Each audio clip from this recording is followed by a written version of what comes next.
Hello, Inner Athlete crew. I feel like I have so much to share this week, so I don't know how quick this quickie is going to be, but we'll see what comes through to share. The biggest thing that is on my mind is that this week I was over on Insta Story and Facebook Story talking about the intuitive body, and how I started sharing about that was my first experience with my intuition, and that was when I was 19 years old and in a car accident. So my intuition was telling me before that I did not need to be in the car going in the direction in which I was going. But there were other forces at play that kept me in the car. I just knew beyond a shadow of a doubt, and my body, my emotions, everything was telling me that I was not safe. And it turned out that I actually was not safe because I was in an accident, being hit by a drunk driver. So that was my first experience with my intuition and knowing how powerful it really is. I also shared that in April, I went to an event in New York where I was able to play with and expand upon my gifts. So intuition is a gift of mine. It's a gift of all of us. It's just how much we are willing to tap into it. We all have it. We're not exempt from it. It's the same thing with creativity. We think, oh, we're creative or not creative. We all have these gifts. It's about tapping into them. So I went to this event in New York, and I was really drawn there. My intuition drew me there. I knew I had to be there. Everything I experienced there was amazing, beyond amazing. And I learned that since I have been practicing shamanism, since I've been practicing meditation, and that expands new neural pathways in your brain. So you're able to access a different level of consciousness. And then through the activities we went through at this event, my consciousness was on a high. Like, it just got to this level of that you don't necessarily, you can tap into it, in everyday life if you give yourself the time and space to do so. And it takes time and space to do so. That's why this retreat I went to, the container in which I was in, and the container in which I create for my clients is so powerful, because we often don't have that time and space unless we commit to it, unless we invest in it. So I found out there, hello Stephanie, good to see you. I found out there I was able to, when I tapped more fully into expanding my consciousness, that I can see we all have a light body, we all have shadows, we all have energy that gets blocked or stagnant within the body. And that's when we can experience pain. That's when we can, and pain can be physical pain, it can be emotional pain, and that pain shows up in different places in the body. Anyways, that's not my point, but we have energy that becomes stagnant. You are welcome, Stephanie. So good to see you as always. We have energy that becomes stagnant in the body. So I was able to see people's light bodies and where they were blocked. So it was really cool. I'm like, oh my gosh, what? And there was other things that I experienced that were really cool too, but I'll leave it there right now. But it was so cool, and I'm like, what do I do with this? This is really neat. And I know, and things have been coming in about what I will be doing with that. And of course it will be in more intimate settings with clients and with groups of people. But anyways, that's all to say that we all have this ability to tap into the intuition and the wisdom of our body mind. So within the Inner Athlete program, and this is in particular if you're working one-on-one with me outside the aspect of personal training, or within the group container, that we really dive into teaching you how to learn that for yourself, learn that for the communication of your body mind. And one of the easiest ways there's a few ways, but one of the easiest ways I want to touch on today of how to do that is that we all have a dominant narrative that is going on around our health, our fitness, our wellness. And it's on constant play. And it's tied in. So anytime we have a dominant narrative and it's on replay, that it's in our mind. And so in a sense, it disconnects us from our body. It disconnects us from our intuition. It's when we know we're in our mind and we're running that dominant narrative, that is very ego-based, and it is not the truth of the body.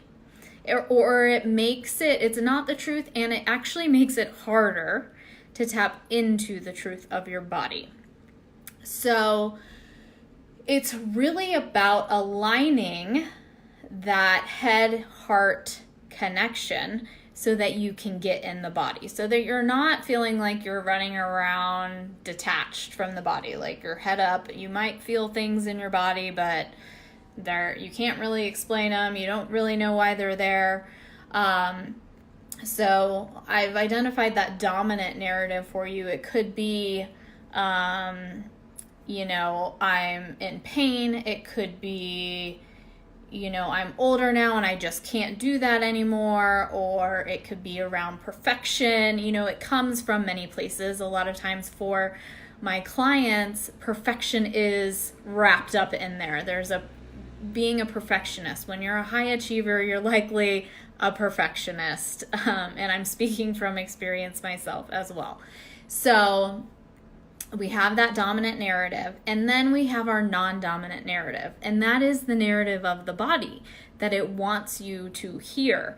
It comes from connecting to your heart. It comes from slowing down and taking a moment to see and feel what is actually going on, because when we're in that go mode, or we're on that dominant replay of your norm, then you're not going to be able to hear it. It starts out as a whisper. In my experience that I shared with you at the beginning of this, mine was not a whisper. It was really, really loud, and sometimes it gets that loud. But you'll know that it is the message of your body, or the truth of your body, or your intuition, because you'll feel it in your body. It's not going to be stuck up here in your head. And I know another thing that I shared that I think is really important to share today is that, and now of course I lost it. What was it? It was that it's the feeling in the body. When it comes through, you likely won't be able to make sense of it. It's not like I knew I was going to get in this car accident. I just knew this situation felt really unsafe.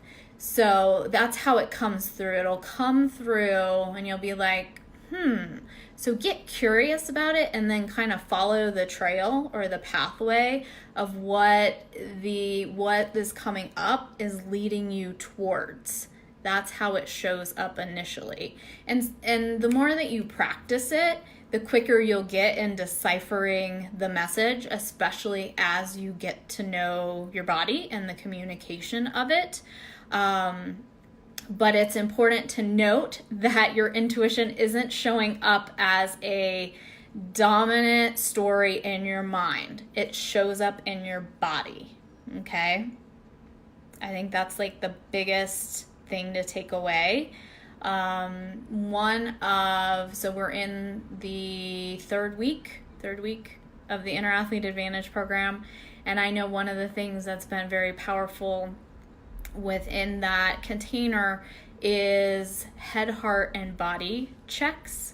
So you can do this daily, and you can check in and say, how's my head feeling? And you can notice, like, I have all this chatter in my head, and this is what the chatter is. You can make note of it. You can journal this every day if you want, or just say it out loud, or talk to a friend, or, talk to me, whatever you want to do.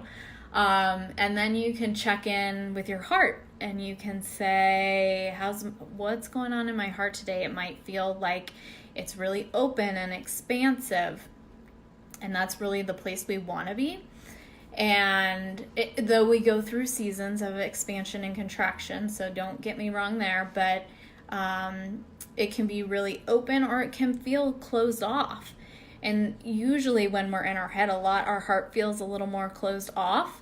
So it could be you notice your heart's closed off, or you notice it's expanded, but when it's closed off, you can ask, like, what does my heart need?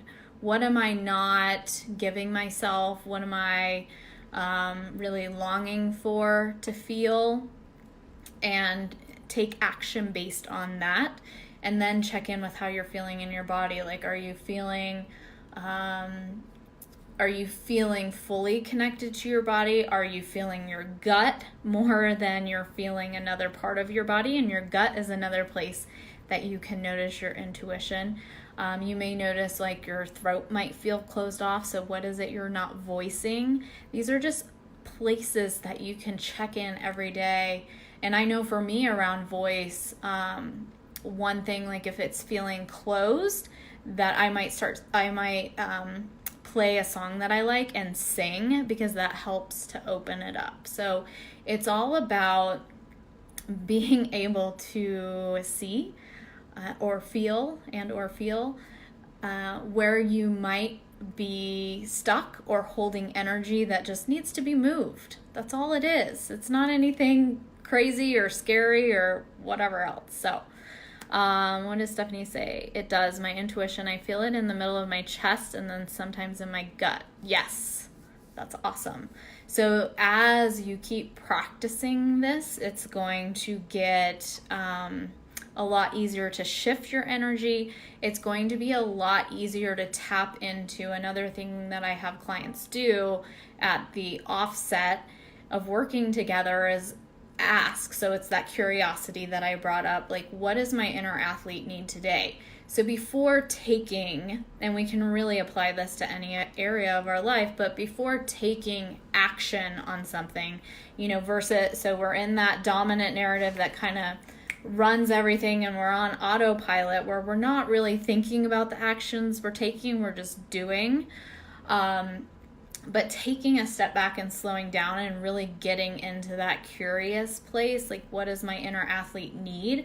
And then taking action based upon that, it's going to make it a lot easier. So that's tapping into the intuition of your body, and also make it easier to really know what you need that day. A lot of times, what I see with clients, when they come in, their energy is really off because they're doing the same things day in and day out, and there's more that they need to implement and back off on some of it's usually backing off a little bit or restructuring how they're showing up to their workouts or their training.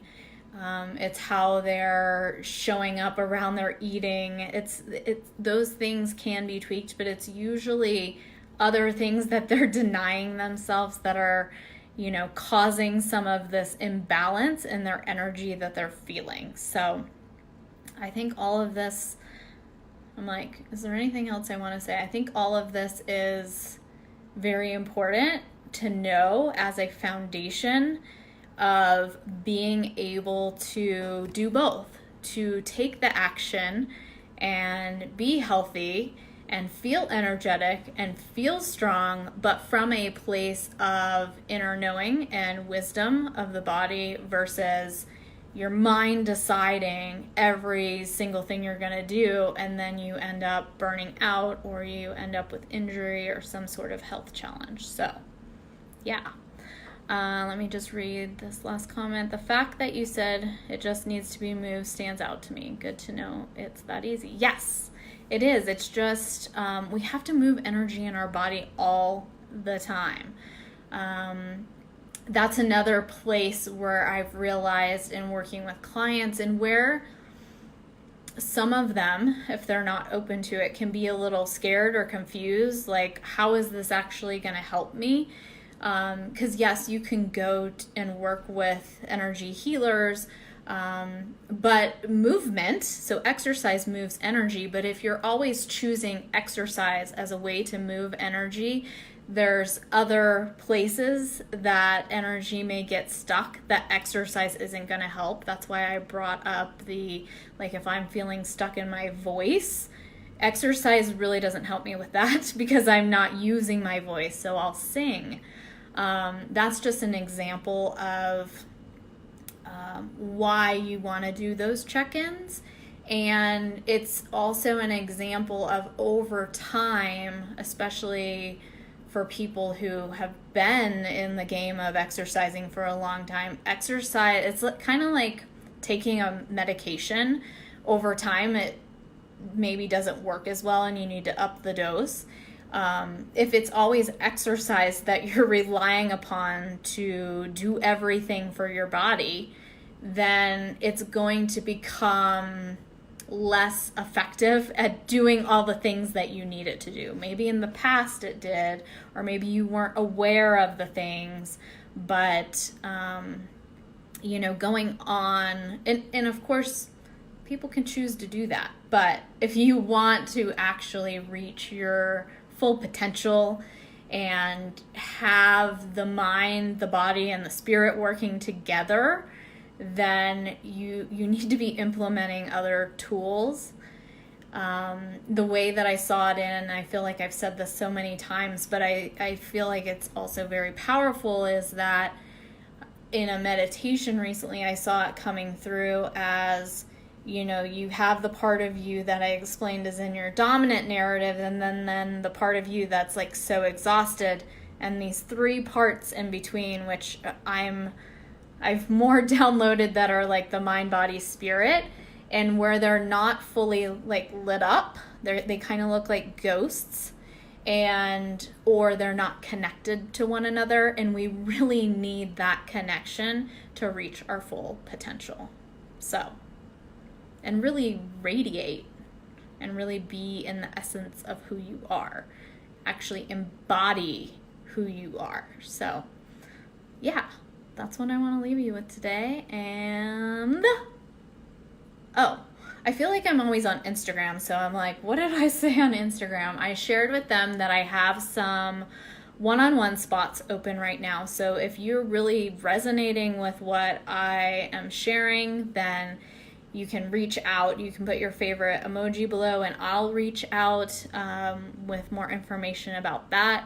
And then my group program, the Inner Athlete Advantage, the next round is going to start in August. So you can get on the wait list now for that. I'll be starting enrollment in a few weeks. So if you get on the wait list, then you'll be one of the first people contacted. So you can drop your email below. You know where to find me. You can send me a DM. Yeah, that is it. And I hope you all are having a beautiful Thursday. I'm so glad you're resonating, Steph. And yes, you and I are talking. We know that. We've been saying that. So I'll talk to you soon, guys. Bye.